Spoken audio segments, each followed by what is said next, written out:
give Coach Mendenhall and the Virginia football team credit. They got after us, and it's my responsibility. Came out in the first half. I thought offensively we went on the 4th and 1, and a little errant throw there on the 4th and 1. We felt good about the call, and then we have a 3rd and 1. If we bend it back behind where it's supposed to be run, it's a first down. We stay on the field offensively. Had a drop on 3rd and 8. It was a critical play for us in the first half. Defensively, we hung in there. It's a 14-0 game. You go to the second half and get a stop defensively.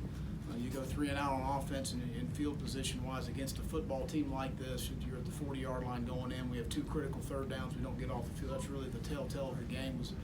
They were 11 of 17 on 3rd down. We were 2 of 13, and he stays on the field with his legs. Wasn't much past that, but being able to not get him hemmed in the pocket enough, obviously did us in defensively as the game rolled along and it goes 21-0. It was going to be a tough sled to come back against a good defensive football team.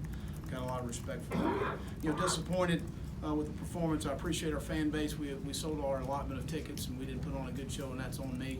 I apologize to them, but I really appreciate the showing, and the Belk Bowl people have been outstanding here in our week in Charlotte. I wish we'd played better. That's on me. But Rico had a groin, he's going to be fine. JC had a shoulder, he's going to be fine. Stephen Montag had an infected tooth that we tried to numb before the game, and it's just been an issue for him. So past that, we should be fine.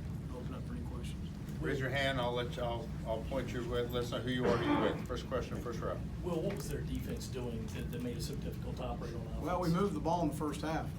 We've had a lot of success in the run game and some things. We threw the ball well at times. We had some drops, which were disappointing. And then in the second half, Dave, that's when the game to me switched. When it goes a 21-0 game, it changes our approach a little bit, and they go to some exotic pressures and some different things and double-edge pressure, and they did a nice job at designing some things there. And when you get to a 21-0 game against their defense, I knew it was going to be a difficult deal. What happened with Rashad Fenton? Rashad Fenton? He was out in the second half. I don't know. Back row. Coach, how do you feel like Brian McClintock called today's game? Well, again, I think that, we got in a situation where you're now 21-0 in the second half. It's a difficult game to call from that standpoint. Felt like we needed to, when it was a 21-0 game, instead of kicking the field goal, go for the touchdown in that situation. To be aggressive in those downs to try and score. It's still a 3-score game at an 18-point game with a field goal. Before half, we didn't have a timeout. They were going to trap the flat at 6 seconds left. I didn't think we'd be able to get the ball out of bounds without any timeouts. They knew we didn't have any timeouts. They would trap the flat in that situation. We're trying to get a throw to the end zone there in that situation. So again, we're certainly not pleased with no points, but there were some situations we could have put points on the board, but I didn't think that was going to try and help us win the ball game. Back of the row, Cameron. Will, just assess Jake's performance tonight. Well, again, I had some drops early in the game, was inaccurate on some couple things. We got to go back and look at it and get back on track, and he's played well for us in the second half of the season, and we got to continue to move forward. To our left here, Coach. Yeah, Coach, could you just speak to the challenge that Zacchaeus, number 4, for them presented for your defense? Well, he's a good football player. They move him around. They do a really nice job of presenting him in some different spots, whether it be in the backfield or as a receiver. But he's a great competitor, and he's a guy that goes and gets the football. And he's a guy that you appreciate as a coach watching him play. Front row to our right. I was going to ask about Zacchaeus. What about Bryce Perkins? Well, I mean, again, he should be the MVP. I don't know who it is, but if it's not him, I'd be shocked. He kept put drives alive on 3rd down.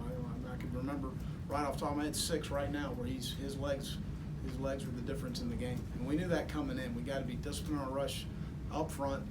We missed him a couple times. We had guys in position at times. We had guys run past the quarterback, which you can't do when you play a team like this. And that was something we talked to our front about, for the last 2 weeks, not rushing past the quarterback. When you rush past him, we're playing with 9, we're playing with 10. And we got to condense the pocket and make him play quarterback, and we didn't do that well enough. Right in front of you. You guys had to throw Hank in there. What did you kind of see going wrong with There the weren't offensive any line? issues. I thought he did a nice job. Overall offensive line, though? We need to go back and look. I mean, again, when you get a 21-0 game and they start dialing up a lot of exotic plays, it becomes a different ball game. Mm-hmm. They know it's a throw game. They're coming after the quarterback with some different looks. So again, I'm not going to put that on the offensive line. It's a circumstance of the game as well. Second row. Did you think your team was mentally ready to play today? Yeah, I did. I felt like we were ready to go. It's a 14-0 game at halftime. We moved the ball, offensively in the first half. I I never felt that way at all. The game swung to me, Josh, in the third quarter on the 3 and out on offense. The ball's at the 40-yard line going in, and we got two critical situations on third down to make stops, and we don't make stops. And when it becomes a 21-0 game, it was going to be tough sledding from there. Front row. Will, how do you feel about the progress overall through 3 seasons now? Well, I think, again, we had obviously some setbacks injury-wise. Again, I counted 6 true freshmen on the field for us today at multiple times defensively. We've recruited well. We've got a lot of good players coming back. We had a really good signing class in December. We're going to add about 13 of those guys to our roster in January. So are we better from day one? It's night and day. It's 100% better, and the future's extremely bright. And this is a disappointing day. Corner of the room. Cameron. How will you remember the senior class, who obviously went through a lot? Sure. Coming in your first year? The guys go through a coaching change is more difficult than you think from a standpoint of position coach, coordinator, head coach, support staff. There's a lot of changes involved in that, and that's always difficult. And I told the guys, the ones that stayed, we get this thing going in the right direction, and we're heading in the right direction right now. Joe right against the wall.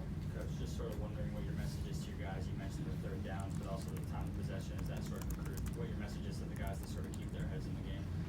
Our guys kept fighting and playing. You hold them to a field goal down off a turnover.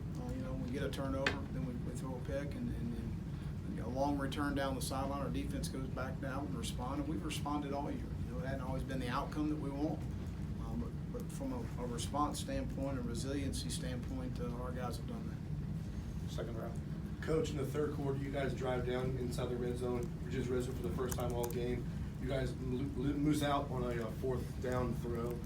How tough was that momentum-wise, just to kind of get that energy back after that? Well, again, I didn't feel like a field goal helped us in that situation. It's still at 18 points, it's a three touchdown game. So in that situation, we needed to get a touchdown, and we told Brian going in we had 4 downs in that situation. So it's always deflating whether you leave the red zone with a field goal or no points. It's deflating. Third row. Doug, whoever college football coach talked about a bowl win, gave you momentum to the offseason. How do you try to prevent this from, giving momentum? We're going to be fine. We're going to have a great all-season program. We're looking forward to getting back on campus and getting back to work. Front row. On the first touchdown, they go for it on 4th down. Backus was what happened? How did he get loose? We got busted on the shift. We didn't get covered down on it. They went to a shift, and then they went to a motion, and we should have been covered down on him, and we didn't. To your right against the wall. Yeah, just to be clear, was it coach's decision or injury on Rashad? Who was that? Rashad Fenn. Rashad's decision. Rashad's decision. Yeah. And also, when you look out there as a head coach and see 6 guys, true freshmen on defense, is that a challenge? Is it frustrating? How do you feel that in that moment? Well, it creates some issues from the standpoint of covering down on the goal line and things that he just asked about. There's some things that you go through, some of the growing pains that we've had to go through in the latter part of the season. It is extremely frustrating. But you know what? These guys will fight their ass off. We've recruited the right guys, and they're talented guys, and they're going to fight their ass off. And that's what's really bright about the future. None of them going to lay down. I can tell you that. Corner of the room. Cameron. Will, aside from thanking the seniors after the game, what was the message that you delivered to the players? What's that? I'm sorry. Aside from thanking the seniors after the game, what was the message you delivered to your team after the season? Just get ready to work when we come back. Enjoy downtime, obviously, and then get ready to work when we come back. Third row. Are you concerned at all with drop passes after today's game? No. Front row. Just to be totally clear, Rashad Fenn took himself out of the game and I've said I've covered it already. he refused to go back in? I've covered it already. Go to the next question. Any other questions? Up front row. Just overall, did it limit what you could do when your personnel was so short that you're playing Spencer and AJ kind of right at the end there? Does that limit it all? Any other questions? Coach, obviously a tough day. New signing class, shall schedule next year. How do you use this to motivate you going forward? We'll be fine. Our guys will be ready to work in January. Okay, thank you, Coach. All right, thanks. Thank you.